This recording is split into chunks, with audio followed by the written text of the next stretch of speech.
গাজীপুরের শ্রীপুরে ঘটেছে এক চাঞ্চল্যকর ঘটনা। স্ত্রীকে হত্যার পর নিজেই প্রতিবেশীকে ফোন করেছেন এক স্বামী। মঙ্গলবার রাত 10:30টার দিকে শ্রীপুর পৌরসভার জংলাপাড়া এলাকা থেকে ঝর্ণা আক্তার নামে 16 বছর বয়সী এক তরুণীর মরদেহ উদ্ধার করে পুলিশ।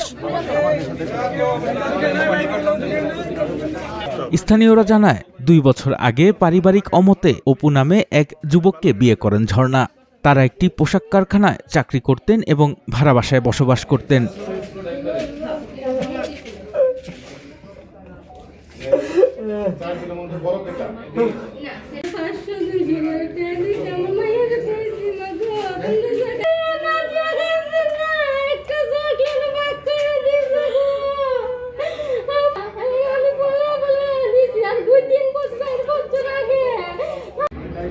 ঘটনার রাতে তাদের মধ্যে ঝগড়া হয় বলে জানান প্রতিবেশীরা।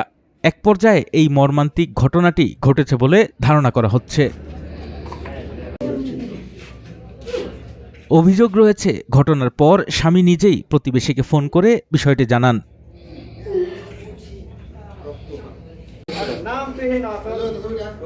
পরে পুলিশ এসে তালাবদ্ধ ঘর ভেঙে মরদেহ উদ্ধার করে। মরদেহ ময়নাতদন্তের জন্য হাসপাতালে পাঠানো হয়েছে। পুলিশ জানিয়েছে, এ ঘটনায় আইনগত ব্যবস্থা প্রক্রিয়াধীন। আরিফুর রহমান, চ্যানেল 9।